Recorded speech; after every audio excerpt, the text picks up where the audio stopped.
महाभारत में अर्जुन, कर्ण और श्री कृष्ण का नाम ही ज्यादा आता है। नकुल और सहदेव बहुत ही कम चर्चा में रहते हैं, लेकिन आपको बता दें कि सहदेव के पास एक बहुत बड़ी शक्ति थी और वो थी भविष्य देखने की शक्ति। इस शक्ति से सहदेव ये भी जानते थे कि युद्ध में आखिर क्या होने वाला है। लेकिन प्रश्न ये उठता है कि यदि सहदेव में इतनी शक्ति थी तो वो ये कैसे नहीं जान पाए कि कर्ण उसी का भाई है, या फिर कुछ ऐसा था कि सहदेव को कुछ बातों का एहसास ही नहीं हुआ, या जानबूझकर उन्होंने इन रहस्यों को उजागर नहीं किया कि पूरी महाभारत में सहदेव को अपनी शक्ति का प्रदर्शन करते नहीं देखा गया। दरअसल उनकी ये शक्ति नियति और धर्म के अधीन थी, क्योंकि वो ऐसा करते तो इसे धर्म और नियति के विरुद्ध माना जाता और शायद प्रकृति उनसे उनकी शक्ति छीन लेती, या फिर कोई अन्य कारण था। चलिए जान लेते हैं। दरअसल एक कथा के अनुसार यदि सहदेव किसी भी घटना को उजागर करते और किसी को बताते तो उस व्यक्ति की मृत्यु निश्चित थी, और मान्यता है कि श्री कृष्ण ने सहदेव को ऐसा करने को कहा था,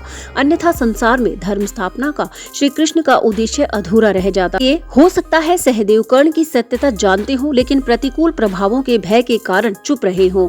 लेकिन कर्ण की सत्यता बहुत गहरी थी। कुंती ने स्वयं पूरा जीवन कर्ण से दूरी रखी थी। शायद सहदेव को इस रहस्य का आभास ही ना हुआ हो, क्योंकि कर्ण की सत्यता तो श्री कृष्ण भी जानते थे और युद्ध रोक सकते थे। लेकिन श्री कृष्ण ने भी कर्ण की सत्यता को कभी उजागर नहीं किया, क्योंकि कब कौन सी सत्यता बाहर लानी है ये श्री कृष्ण ने पहले से ही तय कर लिया था, क्योंकि कर्ण की सच्चाई से युद्ध का परिणाम बदल सकता था। इसलिए श्री कृष्ण ने ऐसी परिस्थितियां बनाई जिससे सहदेव कर्ण की सत्यता खोजने के लिए कभी प्रेरित ही नहीं हुए थे। यानी वे जिस रहस्य को खोजने का मन बनाएंगे केवल वही बात जान पाएंगे, नहीं तो संसार में अनगिनत चीजें हैं जानने के लिए। इसलिए ऐसी परिस्थिति शायद कभी बनी ही नहीं होगी।